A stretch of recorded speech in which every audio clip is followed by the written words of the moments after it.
I have literally met bloody multi-millionaires who are lonely, who are unwell, who tell me, I regret not spending time with my children. I just focus on work. I just accumulate as much money as I can. But I'm a divorcee. My children don't visit me. Literally pernah jumpa bang. I counted myself to be one of the most successful people. Alhamdulillah. Is this. My daughter, Arya, at 5 years old, in response to a question somebody had asked her, she said, Daddy don't work. Then the person questioned her, what do you mean Daddy don't work? Aku tengah tengok je. Oh no, Daddy always at home. And that to me was success.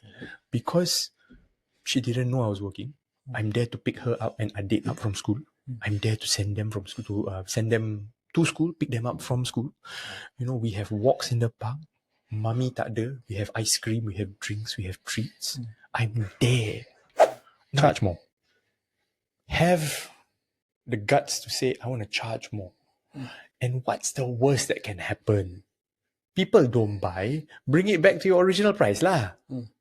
Duh. If I don't test, I don't know. And I think that's the second lesson to me that I've learned over the past years.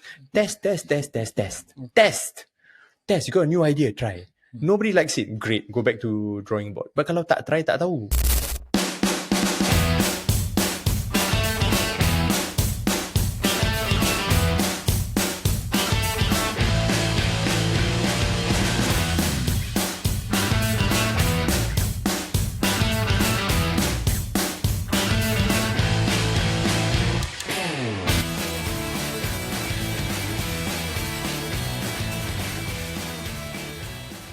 So let's start today's podcast behind closed doors. And I want to introduce and welcome today's guest, who is Mr. Syed Afiq bin Syed Ismail. Welcome, bro. Thank you for joining me in today's session. It's my absolute pleasure. Awesome, man. So maybe let me just give a quick introduction. I remember you as someone I met in 2018. We did join forces along with a few other Giants. wonderful gentlemen in Muslim Coaches Association of Singapore. Right, I think that's where I met you, alhamdulillah. So I remember at that point in time, and I think now still doing the same. You're a financial advisor, independent financial advisor. You are the man behind modern Muslim finance, Yes. and you are the guy to go to for Wasiyat and all Farayat matters, alhamdulillah.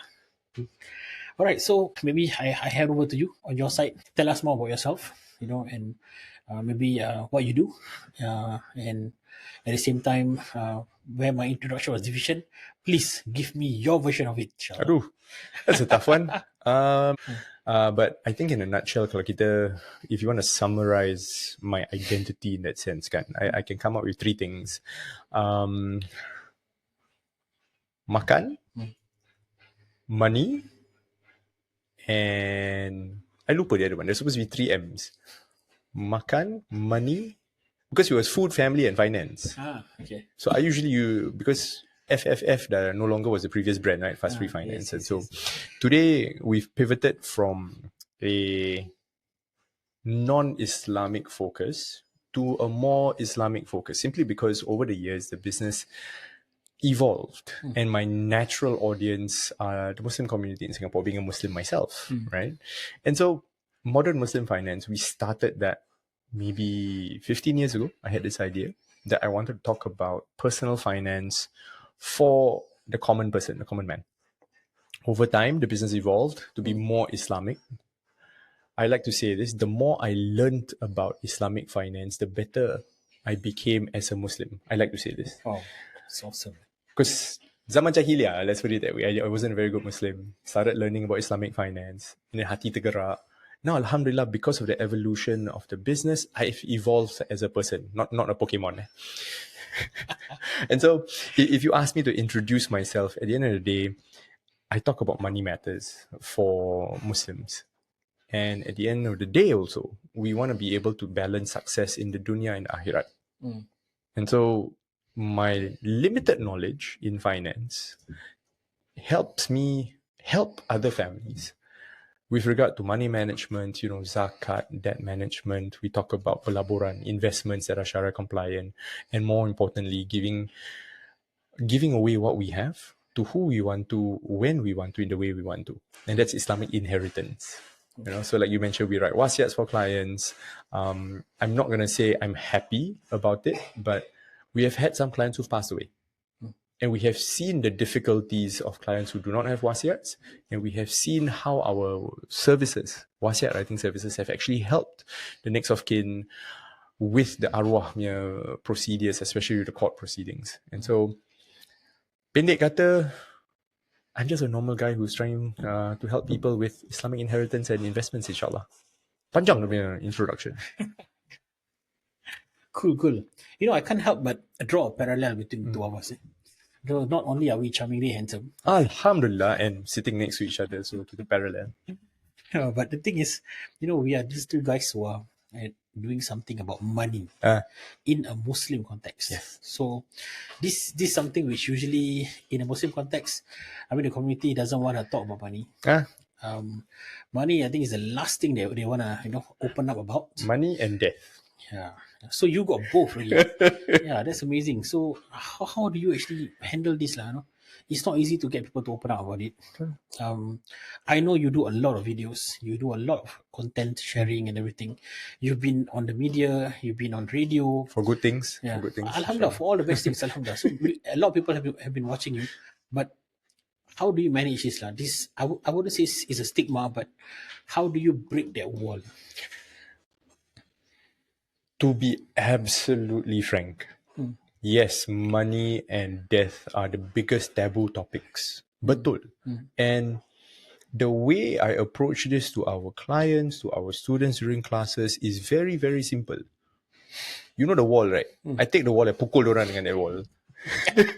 Pukul. Tak nak berbual pasal duit. Kau tengok nanti kau miskin. Tak nak berbual pasal wasiat. Kau tengok nanti kau gaduh.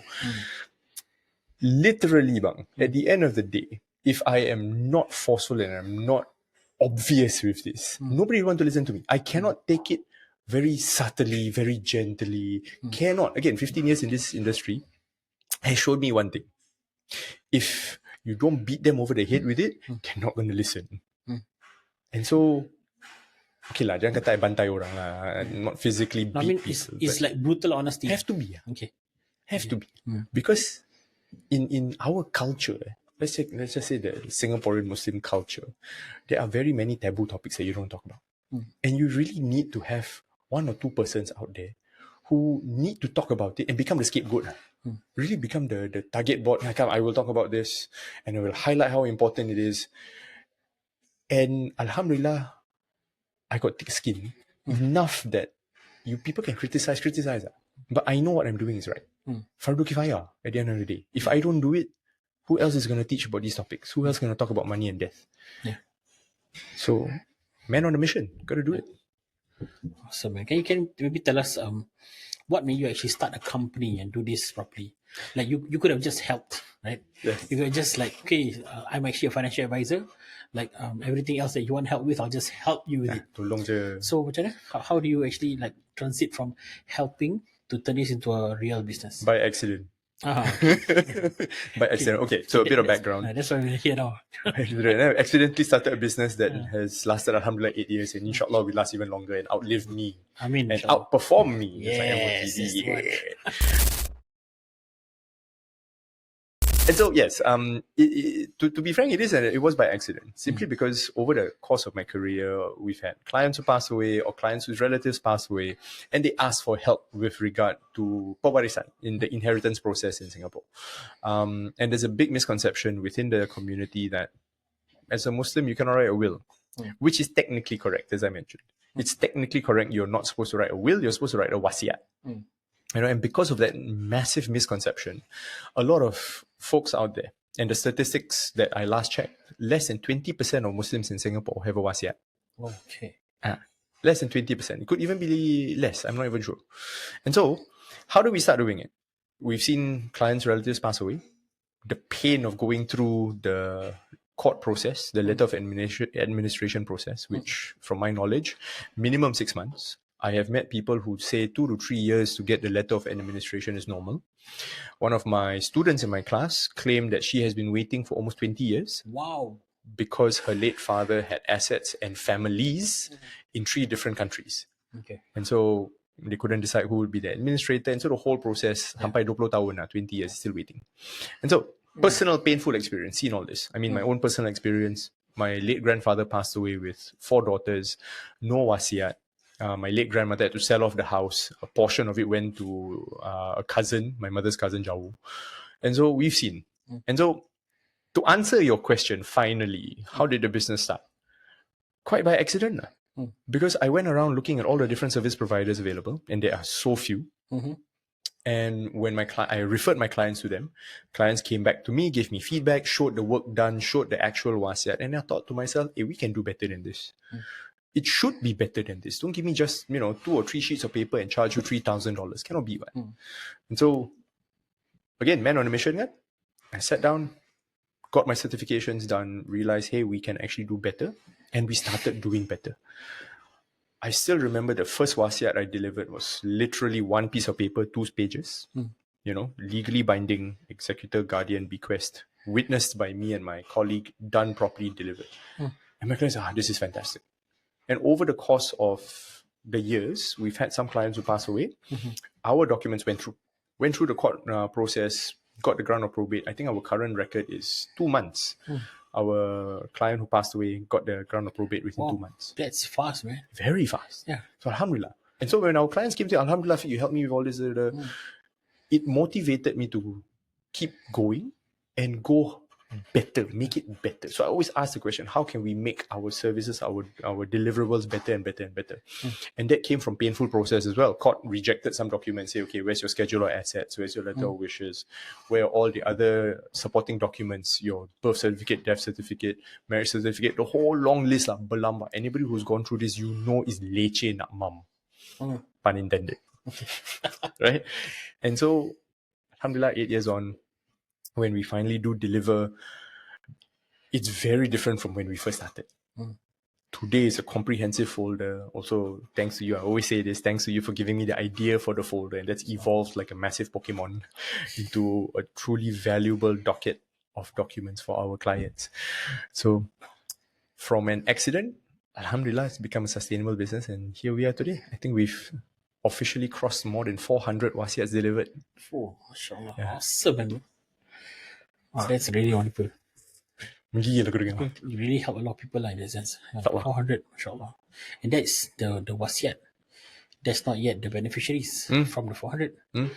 Awesome. Alhamdulillah. I think one of the key takeaways I'm listing here regarding wasiat and will is wasiat is 33%, right? Yes. Of your whole assets can be distributed to. Here's the best part, man. A lot of folks think that, yes, in the wasiat, I can bequest, give away 33% outside of Fara'id. And that's correct. Legally speaking, you are only allowed to give away 1/3 or 33% of your assets outside of your Fara'id beneficiaries. And so, of course, you have to determine who's your Fara'id beneficiary first. And then I can say, okay, anybody who's in this list, I cannot put into the wasiat. I can give outside of them. But here's the best part. The wasiat is only the 4th item that is given away, that is distributed upon your demise. 4th in a list of 5. Okay. So step 1, anything that's joint, for example, a property, joint tenancy, a joint bank account, will go to the survivor. Okay. There are fatwas to support this, and the legal system also supports this. Okay. Then after that, your CPF and insurance nominations. So these usually make up the bulk of a person's estate, assets. So they go first, bypassing probate, bypassing fara'id. Second thing is your funeral expenses, duit kematian. Third thing is then your debts and loans, hutang, whatever that you owe lah. Okay, and hutang is to 3. Hutang to bank, hutang to orang, hutang to Allah. Okay. 3 different kinds of debt to be paid. Then after that, your wasiat kicks in. So you imagine, you can start with $1 million, minus off the house, minus off your bank account, minus off CPF insurance. You may actually have quite a bit less, significantly less. Minus off whatever hutang you have, even less. And then you take 33% of that to give away. Then the last part is fara'id. I see. Okay. So there's asset segregation actually. Naturally, there's asset segregation when you do nominations and joint accounts and joint tenancy. So there's this big misconception. I have a client who refused to talk to anybody, refused to even want to think about doing a wasiat until he sat down with me and he said this: I am concerned that my brother, my elder brother, will get a big share because I do not have any sons. I only have one daughter. And I sat down with him and we ran the calculations for him. So just to make the story shorter a little bit, it's him, his wife, his single daughter, 3 brothers, 3 sisters. Okay. 3 of his brothers, 3 of his sisters. So his biggest concern was kalau dia meninggal, if he dies, he doesn't want his eldest brother to get a big share because he says this person cannot be trusted to handle money. And he refused to do wasiat, refused to do anything. Until I sat down with him and I do calculations. I said, Tuan, at the end of the day, right, your wife, because you got children, get 1/8, 12.5%. Daughter, individual, gets 50% of all your estate. That's already about 62.5%. The balance, 38%, is then distributed amongst your 6 siblings, 3 brothers, 3 sisters. And when I did the calculation for him, each brother only gets 10%. I see. Okay. So his biggest concern is money will go to the person who cannot handle it. When we showed the numbers, it's 10% that goes to this one person. So are you okay with this? Yeah. Let's get all the papers doing. Understand. Yeah. I think it boils down to the actual numbers, actual figures. Then non-emotional decision making can be done, I guess. Rational. Right. Yeah. Yeah, betul. And again, it's this kind of stories that that help us start the business. Yeah. People come to us. I think I'm concerned. I need help with doing the calculations. I need help. What will happen to my assets when I die? And so, from an advisory position where I break it down, do the calculations, then lah. Orang manja. Yeah. Afiq buatkan. Okay lah. So we do for you your WhatsApp. We do for you everything. Buatkan manja. Actually, I think now that you say it in this way, I'm beginning to appreciate that it's not just about doing this for the sake of doing it more on an Islamic perspective or personal emotions, but be concerned about the numbers lah. Ultimately, at the end of the day, at least in the event of death, this is the kind of numbers that you can expect, inshallah, that will flow to certain people, and you must be comfortable with it at that point in time lah. I think it's better to do it before you die than to not to know anything at all. Nak dengar cerita seram? Boleh, silakan. I got this gentleman came into the office. He has 2 sons, 2 daughters. I call him Mr. Nasi Bungkus. He came in, very agitated. Always give you nasi bungkus. Nasi Bungkus. Nasi Bungkus. Did I tell you the story? No, Okay, so I'm not going to say his name. So Tuan datang my office. He came to my office. And he said this: aku haramkan harta aku kepada anak lelaki aku. I forbid my children, my sons, from getting any of my assets. I forbid. He used the word haramkan. I sat down. Berat tu. Berat. My team was sitting there. Semua mata dah terbeliak. Semua dah terdiam, all quiet. And of course, my role, poker face. Okay, sir, please explain. What do you mean? He said for the past 20 years, his 2 daughters took care of him. He didn't have to pay a single cent. Utility bill, no need to pay. Groceries, no need to pay. He lived with them. He got his own house. They basically took care of him for the past 20 years. Alhamdulillah, he was very happy with it. Anak lelaki aku, dua-dua tak datang, tak bawa nasi bungkus pun. Never even visited him. And his point is, dia tak bawa makan for him at all. And so he haramkan. That's not the scary part. We did all the documentation for him. He paid us in full. Before signing, he called me. Afiq, cancel everything. You can keep the money. Wow. I said, why, Tuan? What happened? Let them fight. Wow. That was unexpected, man. Bulu rumah berdiri. That day, I said, saya faham, Tuan. Okay. That's all I could say. That's all I could say. Let them fight. Biar diorang gaduh. Oh. So, that's gonna be one hell of a process, eh? Wow. Okay.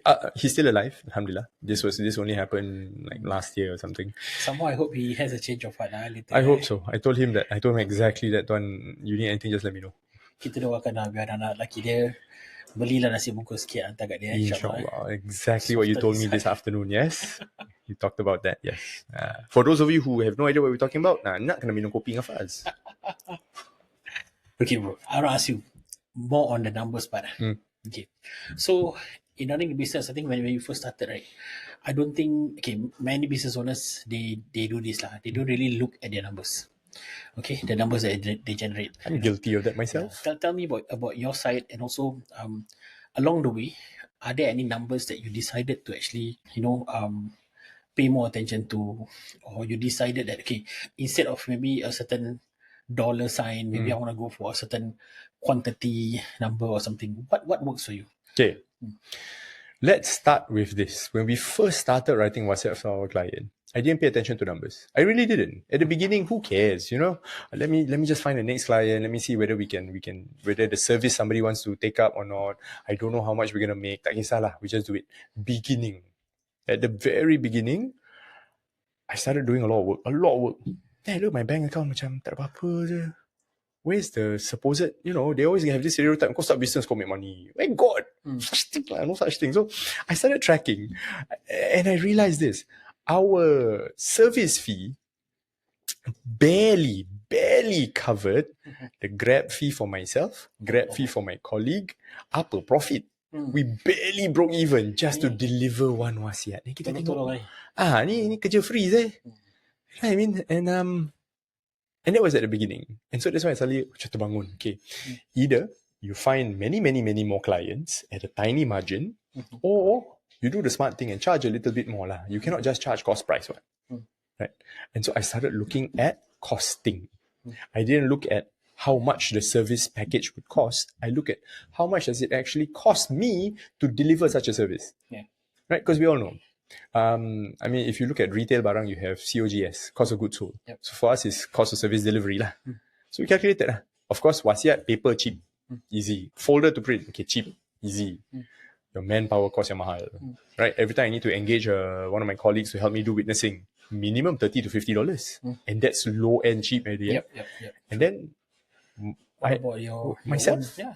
Yeah. I take a Grab. I remember this so clearly. The trigger point was I had to deliver a wasiat. I had to travel from Jurong to Tampines. And it was rush hour. Couldn't take a train. I had to take a Grab. Grab fare $35. Wow. Aku kira-kira $35. That's one way. Kalau nak balik, if I'm going to go home and take a train, that's going to be one and a half hours time. If I take a Grab, it's probably going to cost me about the same. So that's $70. Guess how much we charge that client for that one simple wasiat? $99. Okay. Kepala otak.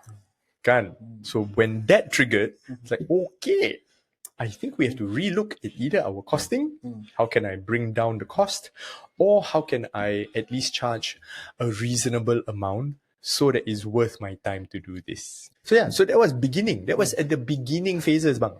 So now, if you ask me, over the years, it's been 8 years now, right? What has been more important in terms of numbers? Yes, I'm going to shortcut from back then. Don't know what's my numbers in terms of service delivery, costing to do that. Then now, moving forward, of course, we look at cost of service delivery, we cost the cost of the materials, we have staffing costs. Alhamdulillah, we've got a couple of employees. Cost of marketing, of course. Again, last time it was just referral, right? Now we have to pay our Meta ads, Google ads. We have to pay our vendors. And so then the cost itself has increased. Yeah. Therefore, my service packages must also increase accordingly. On one hand, I need to figure out how do I keep these costs low. The only ones that I have control over would be our ad spend. Because beyond a certain point, cost of manpower, cost of raw materials is like that. So then, as the head of sales, my job is simple. How do we drive more revenue? Okay. Because then we know that's our margin. Drive more revenue and drive more sales, drive more revenue. Then we can do more. So to answer your question, what are the numbers I pay attention to? Of course, revenue. Then on the marketing side, I need to look at what's our ad impressions, what's our click-through rate, what's our closing ratio, what's our appointment ratio. Of course, all do banyak. And I have to look at it weekly, at least, monthly. Sometimes we look at it quarterly, but weekly, monthly, usually enough already. People dah marah dengan all the time, nak kena jumpa Afiq. But yes, I hope that answered the question. It was a weird answer for very long. No, good. I think that's a very real answer.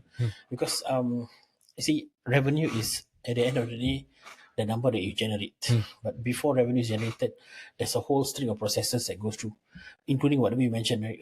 In terms of costing, in terms of your marketing costs, your marketing metrics, right? So then translates to your revenue lah. And then revenue is also a byproduct of price times volume. So we were talking about volume just now. Then the next part is pricing lah. Maybe you can share with us a little bit in terms of pricing. How has it changed from then until now? I mentioned the first one we did was $99 kan? Yeah. So back then, way back then, $99, simple wasiat. Literally a single piece of paper back and front with a few other documents like schedule assets we already started doing already back then. But simple lah, very very simple. Kau tengok this one macam Bare minimum lah. bare minimum lah. Secondary school student can do one. Betul lah. Then over time, because again, I was shook. I am basically working for free. I cover the cost of my colleagues, I cover the cost of material, I cover the cost of my transport. Aku tak boleh makan nasi bungkus pun. And see what we did there? Tak boleh makan nasi bungkus pun. So then we said, okay, I got to have the guts to raise my prices. Yeah. And the inner voice at the back of my head, you sure no? Got $99 run and nobody will pay more than that. Please lah. Right. At the back of my mind, bisikkan syaitan. Yes, that's true. I can't remember who told me. Well, you didn't come into the picture about pricing until a bit later on. I thought, okay, let's have the guts to do it. Let's double it lah. 197. At least also 197 plus the margin gerbak-gerbuk. I got enough to makan sikit lah. Okay, fine. Boleh makan nasi rawon lah. Nasi rawon. Makan nasi bungkus nasi rawon. Increase. Okay. 197. From 99, 197. Tengok, testing. I had friends who tell me nobody will pay for that. Nobody will pay for this. I said, kalau I don't try, I don't know. Yeah. What's the worst that can happen? Zero sales lah. Okay lah. Zero sales at least. I don't have to deliver a wasiat and lose money delivering a wasiat. Yeah. Right? Ada orang lah. Ada chan lah. Maybe, if this person thinks that 197 is not bad, okay lah. I started doing a lot more market research at that point. A law firm will charge anywhere from $1,000 to $3,000. I know a client who told me she paid $5,000 for her wasiat because of revisions back and forth. Okay. So I knew that if a lawyer can do 5,000, I'm not a lawyer. And you don't have to be a lawyer to write wasiat. You just have to be certified and trained to do it. And I am. And so we tested. Or rather, I tested. From 197, let's try. Gatal lah, 497. I broke down the service delivery. But at 197, you sold that still? Still. Okay. We still sold at 197. So validated the what do you call that? The theory that 197 will work. We validated the offer. 497, validated the offer again. 697, validated the offer again. Awesome. 897, validated again. 997, validated again. 1297, validated again. 1497, validated again. 1697, validated again. And that's where we are today. Singles package for one person is 1697. But of course, the service that we deliver along the way, because I got a bit more margin, I can give a better experience. That's where when you came in, you told me about, have a nice blue folder, your branding, your logo, and then so that when people open, wow, it feels nice. I did that. And then when the client experience really went up, people, wow, this is worth it. And worth it. And that was, I think we were charging 497, 597, about that. And so I got better folder. Decided to level up a little bit, do more documents, schedule assets, letter of wishes, do more. After that, we come up with executor guide, a 20-page document for your next of kin to follow step by step. What are the documents to get? What are the institutions to visit to get the grant of probate? Awesome. And so we thought, okay. Then we thought, what about other printed material? That's a shortcut there, man. So we did bit by bit. So from tipis gini, from like 1 or 2 pages, sekarang it's a legit folder that we deliver to our clients. And the feel is premium. The resources inside are super valuable. We even talk about things that to do when you're still alive. Like we tell our clients, wasiat is when you die, right? Here, a guide how to apply for your own LPA for almost free. And we print, we include. And only because I got extra margin, I can then print this extra collateral at higher quality and then insert in. So client dapat and they got more resources. Yeah. So the lesson I learned is this. I charge more, I can add even more value. And so it doesn't make sense for me to keep my prices way too low. Yeah. And of course, between you and me, we know you pay peanuts, you get monkeys, right? Yeah, true. So the low baller clients are the most difficult clients. Anybody who's done business would know. Yeah, actually, honestly, when you say this, on that note, I think whoever's watching this particular episode, I hope you guys actually take this back with you. At the end of the day, especially when dealing with service companies, you sometimes you feel like you pay a lot. Right? It's a hefty amount or whatever it is, and you compare with other providers. It's so cheap, blah blah. But you gotta understand some things are definitely apple to apple, orange to orange, but the quality of the apple is a lot different. The quality of the orange is also a lot different. You want something sweeter, you want something good, you feel satiated and happy with what you get. Of course, you gotta pay a bit lah. So don't be so worried to actually pay a bit more. So ultimately, I think I agree with 100%, bro. By pricing it right, you're able to actually give a better experience. And I guess, I mean, listening to what you just mentioned, right, I would be happy to actually pay that amount and get this kind of resource, because it sets the whole tone, right? You can even have a good discussion with your family. Look, this is what you need to actually go and do. This, I'm gonna do this now while I'm still alive, but if something happens to me, this is where you refer, and this is the guy you need to go and meet. And if you need to actually get help, this is the guy to go and meet. The whole process there. You pay peanut $99, you just get one piece of paper, and then that's it. And nobody knows what to do. Yeah, With exactly. that piece of paper, buat apa ni? Aku tak tahu. Yeah. So true, man. Yeah. Um, can you also share with me a little bit about now your numbers are basically in terms of revenue? We touched that already. How about looking at it from a whole perspective? Like, do you actually look at your reports? Like, how much is your revenue? How much is your cost? How much is your net profit for like a year or something? And do you think it's important for you to look at this often, or just something for you to do at the end? Okay, ni I have to admit, yes, masa tu, when I was a lot younger, a lot dumber, I didn't look at reports. I refused to. I shouldn't say this in front of an accountant, but and especially I'm a financial advisor lagi. I don't like looking at numbers. My own personal, I would rather look at clients' numbers and advise them accordingly. But if I look at my own business numbers, it's a chore. Let's face it, it's a chore. If I'm not wired to look at numbers, it's gonna be a struggle.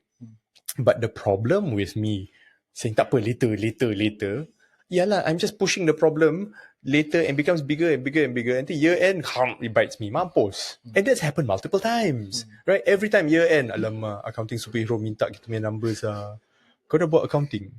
You know what I look at? My mirror. Kau dah buat accounting? Look. Kau tak buat okay lah, now nak kena buat lah. Okay, then I spend 2 days, 3 days tengok cari all the invoice, cari all the... And it's such a pain in the butt. Then I realized, tak apa, we look at our reports weekly, monthly. At least I do a little bit first. Then by the year end, all my numbers are already there. I just slot it into the final, the final accounting statement. So it's a bit easier, less painful. So I tell myself, I endure a little bit of pain now, so that at the year end, monster tak datang gigit I, tak kacau I. Okay, so it's like sikit-sikit and it's completed lah. Yes. Okay. Yes. And the side effect of this one, I think is a beautiful side effect, is this. Because I look at the numbers quite often, relatively regularly, I suddenly have more insight, which is something I didn't have last time. I have more insight. I'm like, okay, every time we run a class, what's our costing? What's our ad spend? What's our venue cost? What's our catering cost? Then from there, how many sign-ups? From how many sign-ups, how many book appointments with us? And now from those how many appointments, how many packages are closed, and what's the revenue? And then I can from there predict that every time we run a class, I know that there will be, say, maybe 20 people. From that 20 people, that one number, I can roughly say, this one class will bring me how much of revenue because of past experience. Okay. Right? So for example, 20 and then 10 to 15 say, okay, I want an appointment. Of that 10 to 15, maybe 5 to 10 will say, okay, I want to take up your services. So I can say, okay, 20 packs come in, revenue roughly this amount. And I can shortcut that process. But I couldn't do it if I didn't look at the numbers beforehand. Last time was tengok nasib. Maybe if these 20 people come in, maybe I can get this amount of revenue. A lot of maybes. Yeah. I cannot forecast, I cannot project because I don't have that information back end. So yeah. Awesome. I think this is in tandem with something I go through in our MOTD classes, which we have attended several times as well. Oh yes, Beth. Yeah, remember the SRP thing? Yeah, basically it's about running the business to a level where sales revenue profit. Things become predictable. So that's what you mentioned. You run the classes so many times in that sense. So a certain level of predictability happens, right? So you know this is what I'm going to expect. And then next is actually P, profitability. By being predictable, right? The numbers are predictable. You then can reasonably expect profits because profitability happens when you've got consistent churns from the business. And of course, last is S, which is actually scalability. With all this predictability and confirmed profitability, then you can actually increase your business, grow in marketing and do all other efforts as well to scale your business up, right? Including of course growing your team, right? Which I think you are doing all of these things, bro. Right? This podcast has been brought to you by Accounting Superhero, your trusted partner for Zero and SME compliance in Singapore and Malaysia. Switch up to Accounting Superhero today. Actually, yeah, now you say it, I think we are. I just maybe didn't. Okay lah, I'm a bad student. Tak ingat apa SRP daripada Tak ada dah best student. But yes, you're right. You are absolutely right. Simply because I think I shared with you, we had a new hire. We had a new hire and he was asking for a certain amount of monthly salary. And here's the best part. When I spoke to operations director was asking, are you sure we have to spend some more? Kau biar betul, this person boleh perform tak? Can they do not? What are your expectation for them? You're going to pay this amount? Are you sure? And I looked at my ops director and I said, actually, right, looking at our numbers and you said predictability of our revenue, I think no problem. No. And then I showed her, my ops director, oh, see, this is why you're not in charge of finance. I'm in charge of finance. Ha ha ha. So boleh. So okay, can. Then so because I had that predictability, I could then say if I take out a chunk of this projected revenue, and this chunk is going to pay this new hire, and we say we give him a 3-month probation, my risk is only that amount already. So I asked, how difficult is it for us to replace that 3 months of salary we paid him based on our recurring revenue, our recurring, the profitability? Yeah. I think we just work a bit harder for the next 2-3 months to cover balik. Awesome. So that helped me make that decision really quickly because I knew to shortcut the answer, we can afford it. We can afford to take that risk. And alhamdulillah, by taking that chance on this person, we've seen some really good results with him. It's only been the first 6 weeks of this person, and he's done fantastically well. Not hitting his personal KPI, which is hilarious, because his personal KPI is B2C, but because the guy has a background in B2B, his activities have been very much centered on B2B activities, making partnerships, collaborations, basically business development, which is what I'm supposed to do. Instead, dia yang buat.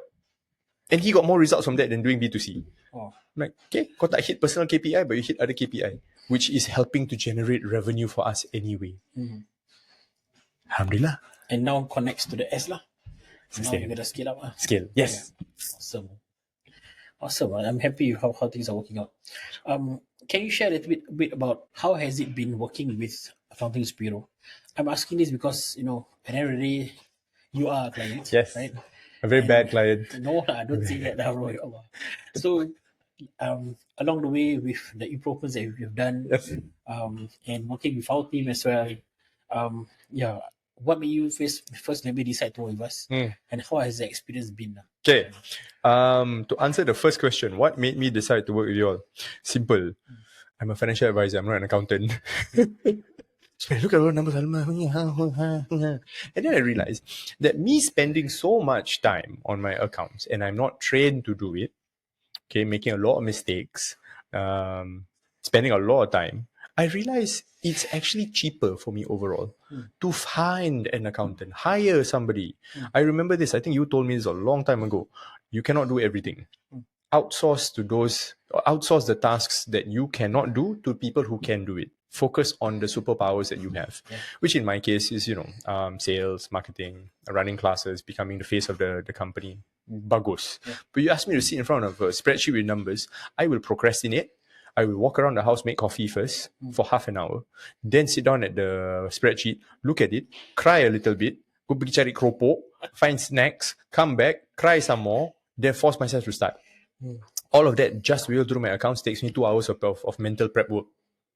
Padahal, when I do the accounts, it takes me only 1 hour. So in the end, because it was so painful, I decided I need to outsource this. This is what you taught me. And why did we choose you? You're the only accountant I know. Because at that point, kita baru start, bro. You know what I mean? We were small, we didn't have much revenue, we didn't know anything. And just nice, I met you at MCS and accounting superhero. When the thought came, I need to hire an accountant. Who else to talk to? You lah. Because I've already trusted you from building that relationship in MCS. Thank you, bro. And so it was very natural. And how we've been working with you all, oh my God, I tell you, I'm not joking when I say I'm a bad client. Now, you all send me quotes. The team has to remind me multiple times, Mr. Afiq, kau dah nampak that quote kita hantar sebulan lalu.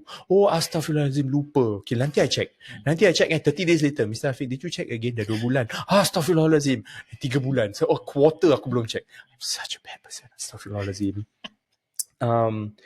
And yes, when you all ask me for statements and documents and all that, and eventually we do send. Eventually, with enough poking and prodding. And so, to answer the question, how has the experience been? Aku manja. And not only aku manja, you all tolerate it. Now, not saying to everybody out there, not saying this, that you can treat accounting superhero badly. You can't. It just so happens that the follow-up has been amazing. The reminders have been timely. The professionalism is there. Legit. Because without the reminders, without the professionalism, I don't think we'd be, number one, I don't think we'd be clients for very long. I think we will forget to pay you and then drop off quietly. Worse still, we'll forget to do our filing, which will affect us badly. And so the fact of the matter is, Ash, Accounting Superior, ASH, has been professional and timely. And you have been keeping us accountable, haha, pun intended, accountable to our numbers. And that has helped the business. And I say that in all honesty and frankness. Because there have been so many opportunities for Ash to just drop us. They're bad clients. They reply slow.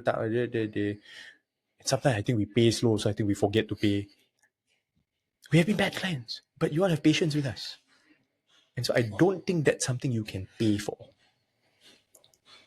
Thank you very much, bro, for your confidence and for the trust that you've given us, bro. I want to ask you this. I mean,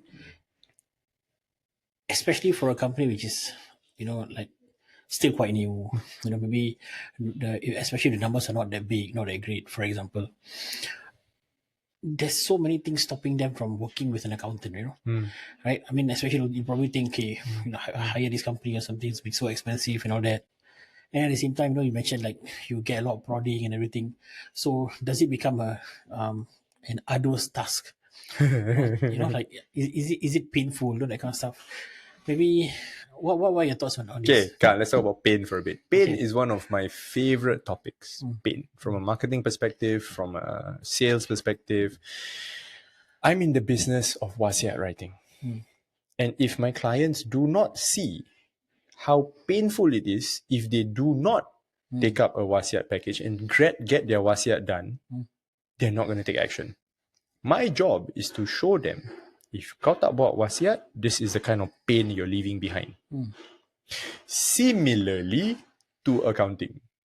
Which one is the bigger pain? I do myself and I cry, or I pay a small amount of money, alhamdulillah, and get somebody else to cry for me. So, for me, the pain of paying is much, much less than the pain of doing it myself. And that's all about pain, because I'm not trained as an accountant. I don't know what to look out for. When I look at the numbers, I'm like, okay, money in, money out, hooray. But there's no insight to it. It's just tracking.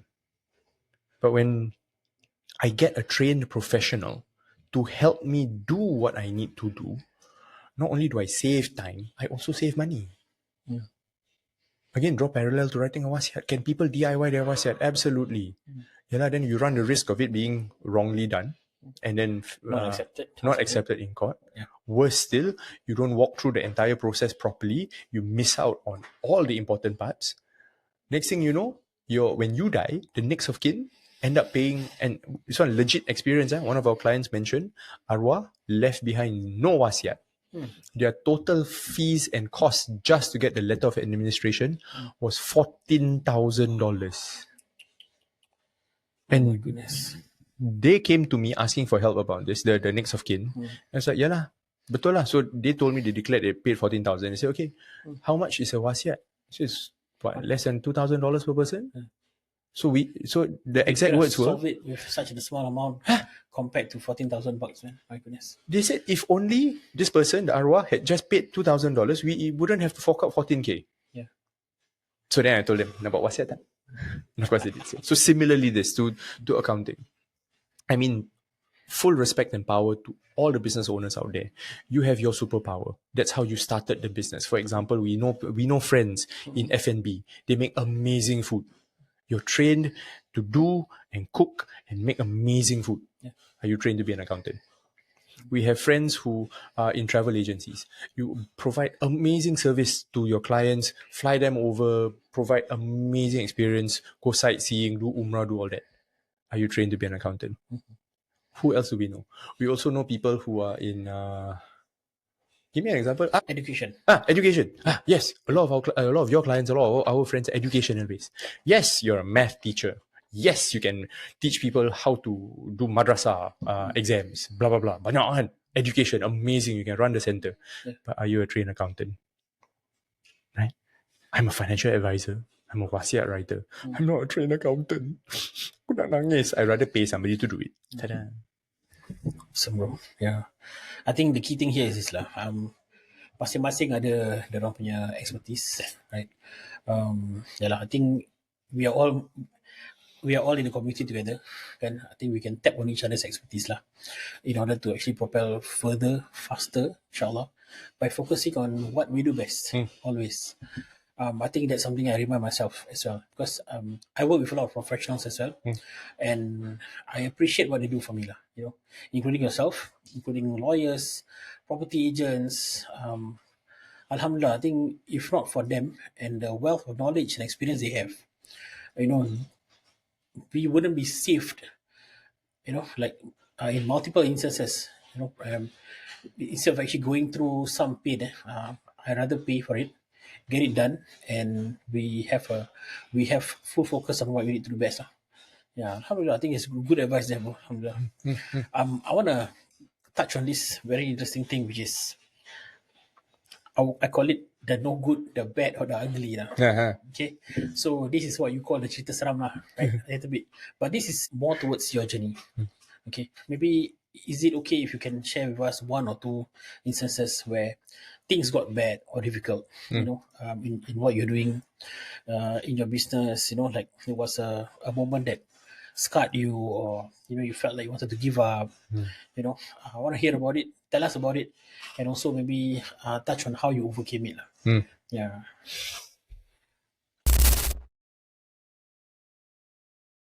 Okay, so memang banyak stories. Everybody has a lot of stories, life experience, yes, alhamdulillah. And no good, no bad, no ugly, right? It just is. And so I want to focus on specifically how we started the business of wasiat writing. Okay.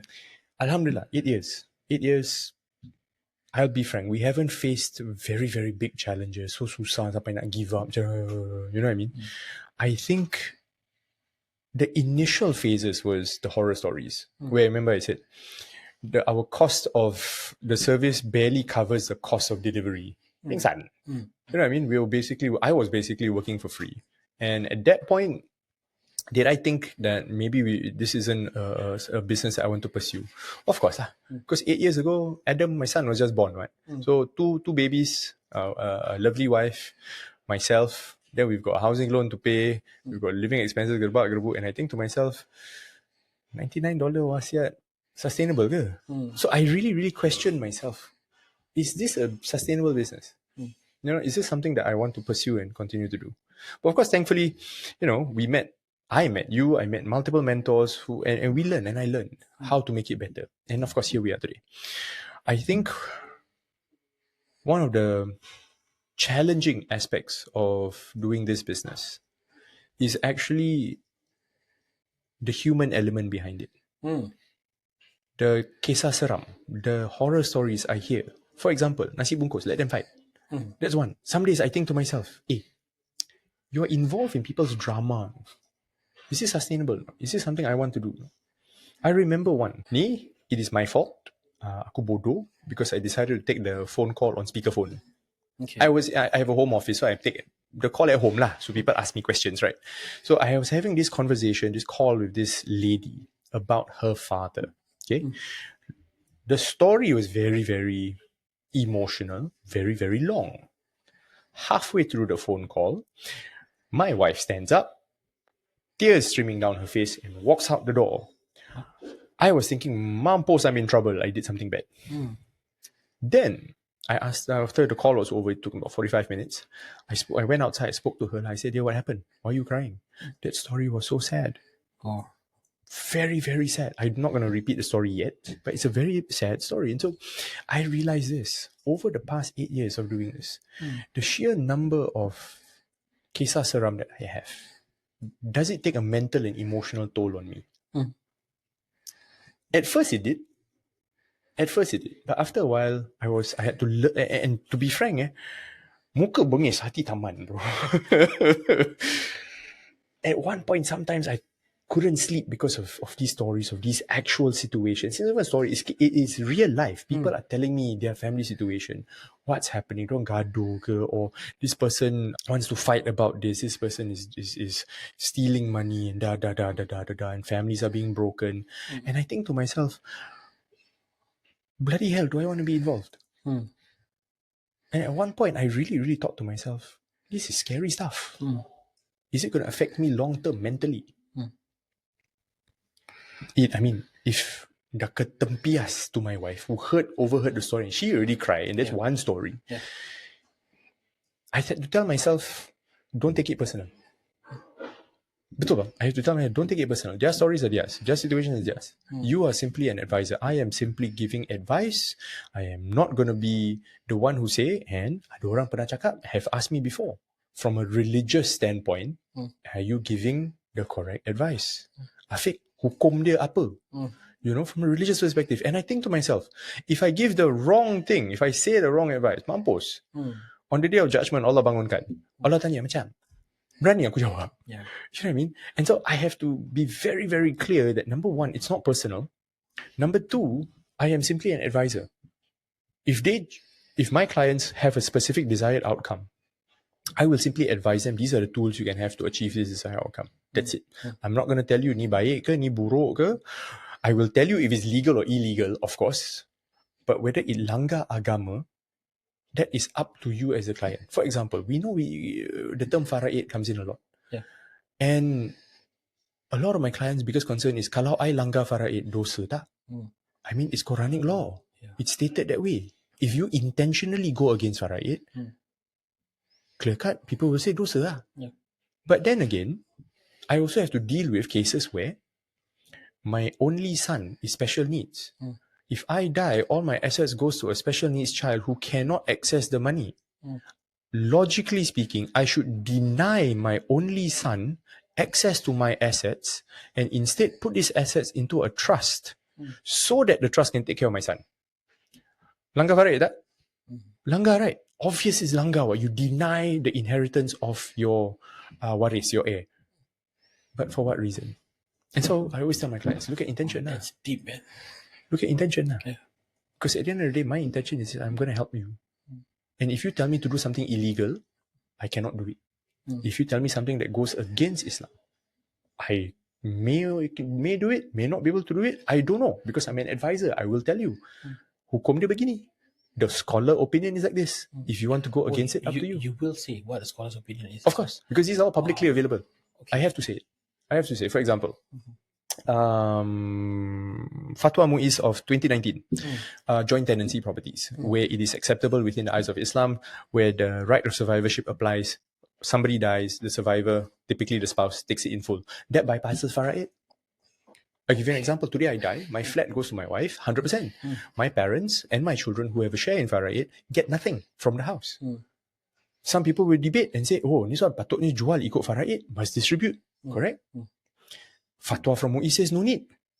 So my role as an advisor is use publicly available information, follow the law of the land, give the fatwa. Because bang, here's the thing. I have also met people who weaponize faraid.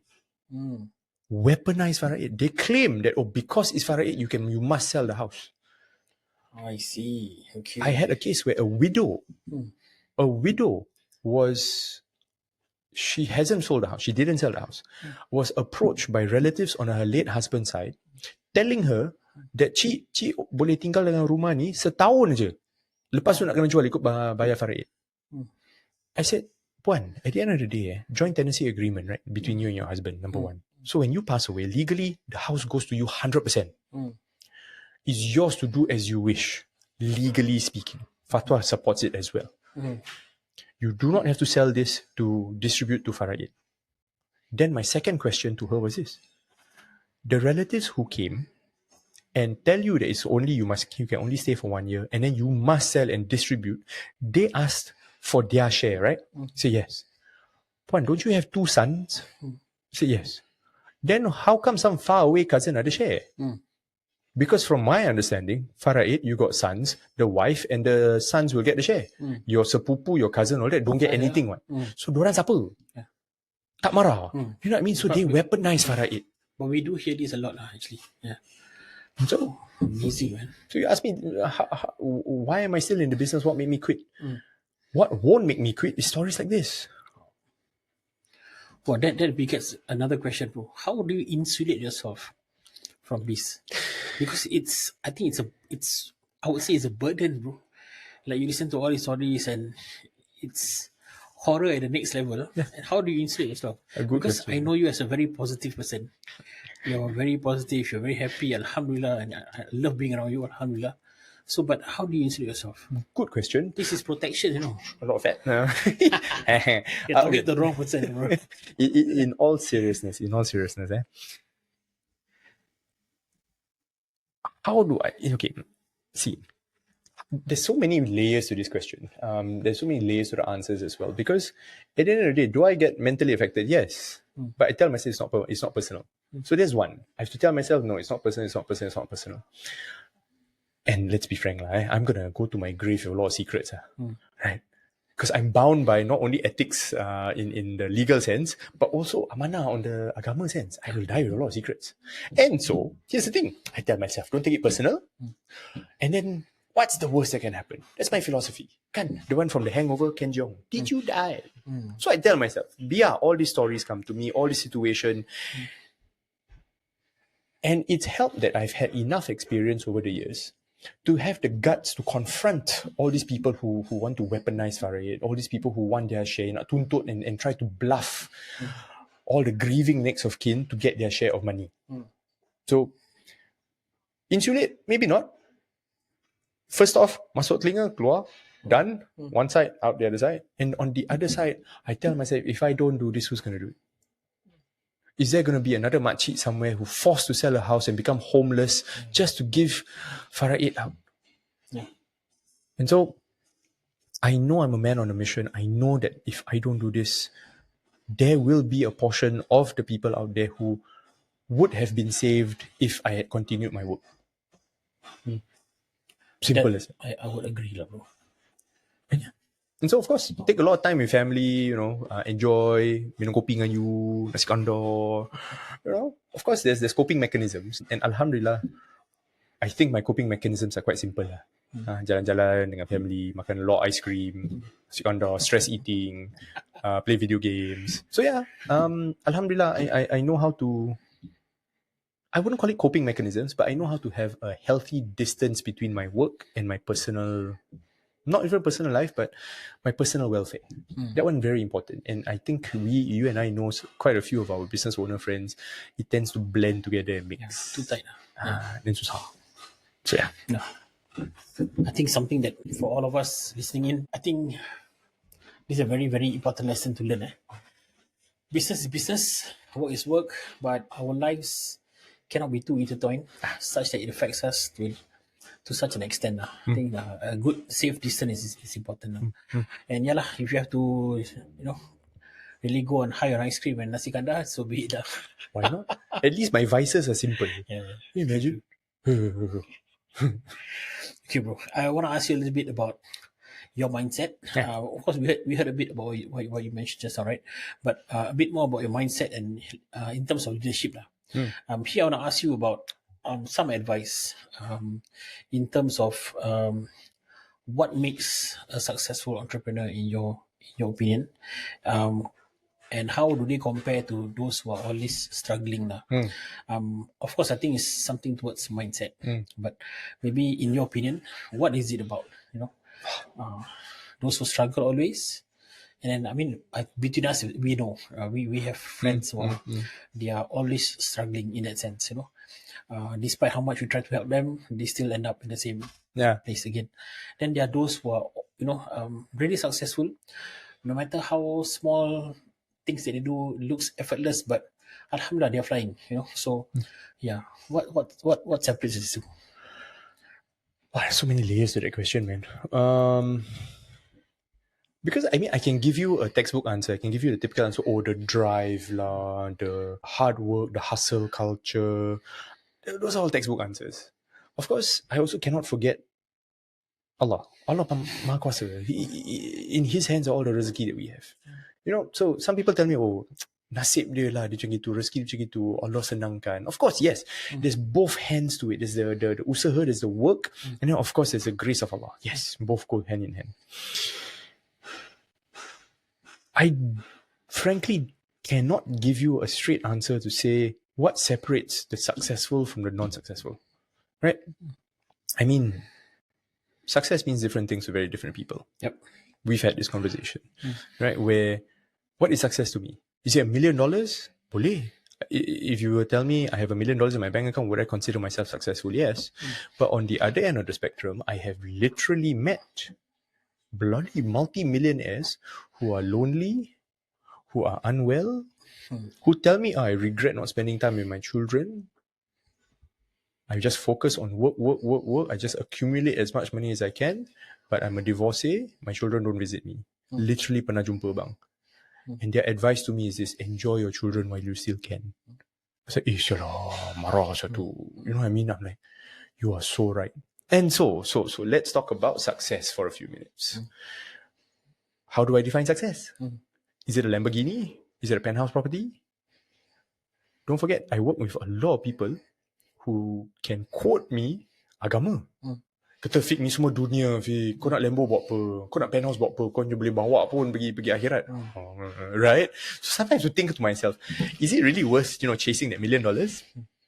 Then, and this one I will share to all my friends, and I think I've told you before, one of my crowning achievements, I counted myself to be one of the most successful people, alhamdulillah, is this.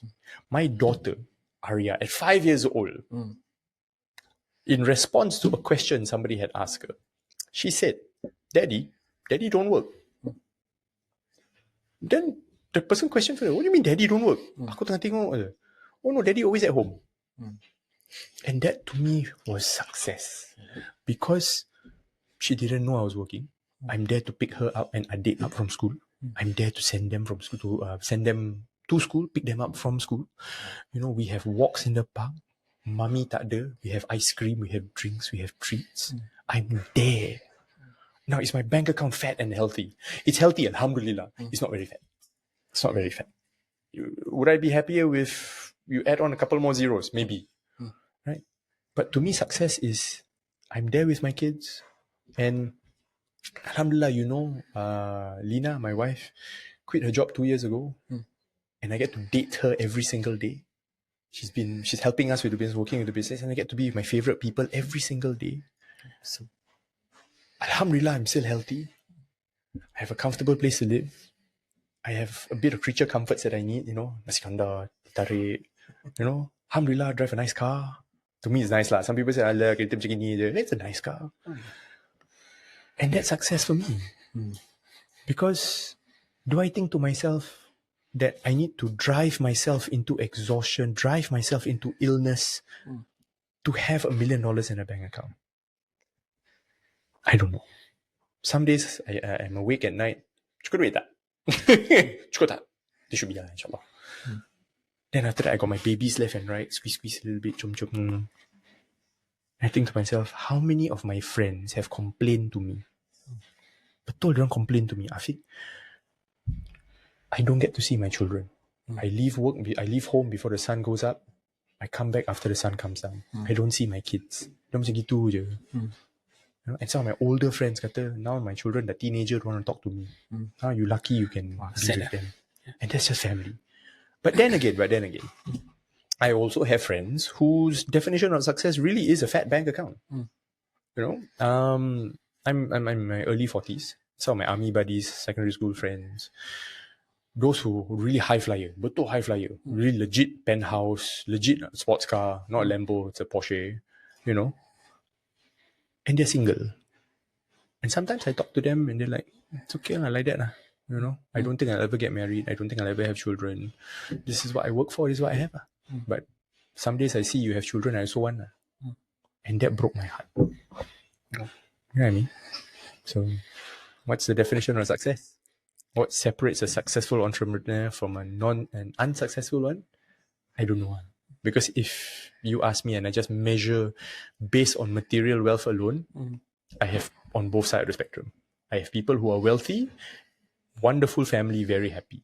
I have people who don't have that much in terms of material stuff, but also very, very happy. So is happiness really the benchmark that we're looking at for success?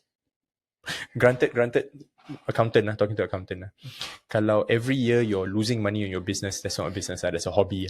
We need sustainability. At least you spend X dollars, you make also X dollars pun net break even, okay. Then potentially you can grow the business further. Yep. I think what I get from you is success measure is actually very much attuned towards syukur. Yes. Oh my God. Yes. So whatever level you're at, if we are actually grateful for what we have, inshallah, I think that's a wonderful start towards being successful. Correct. I think this is a good reminder for all of us. Finally, bro, this last question. What advice can you give to our viewers out there who are either running a business or they want to start out a business, bro? Who am I to give advice? What's up, bro? Jangan begitu. What's up? Okay. I mean, in the interest to answer the question and for the today's episode and all, advice. I mean, I can give you the textbook answer. Know your numbers. Get a quick answer. I think I can think of a few in no particular order, and these are the lessons that I've learned over the past, again, 15 years of being in finance, 8 years of running a business. The one that keeps popping up in my head is this: charge more. Have the guts to say, I want to charge more. And what's the worst that can happen? People don't buy, bring it back to your original price lah. Duh. If I don't test, I don't know. And I think that's the second lesson to me that I've learned over the past years. Test. You got a new idea, try. Nobody likes it, great, go back to drawing board. But kalau tak try, tak tahu. Test. So, test higher prices. Test different creative. Test different formats. Test. Get feedback from the market. So important. Because when I do the testing, I get feedback. For example, I run classes. I run classes. For the longest time, I refused to run classes physically. Semua Zoom. Sejak COVID, so Zoom. I told you I only want to do Zoom. I'm scared to do live classes. Why? Because overhead very high. Venue, catering, what about no show? I don't know, I'm scared to run live classes. Somebody kept pushing me, do a live class. Okay. For you, I do. The fella didn't sign up. Allah. Tak sakit hati. And then the first person to sign up for the first live class called me personally, Afiq, kau ada Zoom class? Marah tak? Marah kan? This was June 2024, the first live class we ran. Since June until now, we've run a live class every other month. Oh, okay. Every other month. So past 12 months, we run more actually. Yeah, a bit more than 8 live classes. In fact, this month we run 2, next month we run 2 live classes back to back because of demand. From no live classes to 2 in a month, per month. Pingsan. Yeah. So test. The lesson for me is test. And then here's the thing. Nak cakap pasal charge higher, right? I used to say my Zoom class is $27. Then $47. I have friends in the marketing industry who tell me, I think nobody's going to pay for this. Nobody's going to pay you $27 for a Zoom class. Nobody's going to pay you $47 for a live class. Small ticket, low ticket. Again, we do costing. We talk about costing, right? I said, no, we have to test higher pricing. Let's test higher pricing. And today, I will tell you, for our Wasiyat and Farayat class, we are the most expensive on the market at $97 per head. And people still, our classes are still full, packed. We cap at 25 packs per class. And even after we cap, people ask, hey, can slot me in? Can slot me in? No, I want to attend. Simply because I see that with the higher volume, the higher price point, $97, can I give a better experience to my clients during the live class? Boleh. And because I can give the best experience possible, it becomes a flywheel lah. Other people here, dia punya class bagus, let's go and attend. As opposed to the older traditional model of doing a very low value class and upselling them something more expensive in the class. It becomes a sales pitch, right? Correct. You're absolutely right. And I've attended so many. I know that if it's a free seminar, is it a free webinar? Clearly you have to sell me something, right? Because I know there's a cost to run this thing. So therefore, when I charge for my classes, and alhamdulillah, my stance is this: we actually, all our classes, physical or Zoom, all break even. Minimum must break even. In fact, most of the time we have a little bit of profit, which then means I can run the next one. I can run the next one. I'm not bleeding money. Okay. And I wouldn't be able to do that if I didn't test and I didn't raise the prices, which is the first two lessons anyway. And so the third lesson for me, go je. What's the worst that can happen? Ken Jeong from The Hangover. But did you die? Of course, granted. Since we mentioned this, I saw this. I think I told you before a long time ago. I saw this. Never multiply by zero. Don't do something where a potential outcome is either you lose everything or death. Jangan. Simple example. When you're driving, wear a seatbelt. Tak pakai seatbelt is multiplying by zero. Anything happen, kau mampus.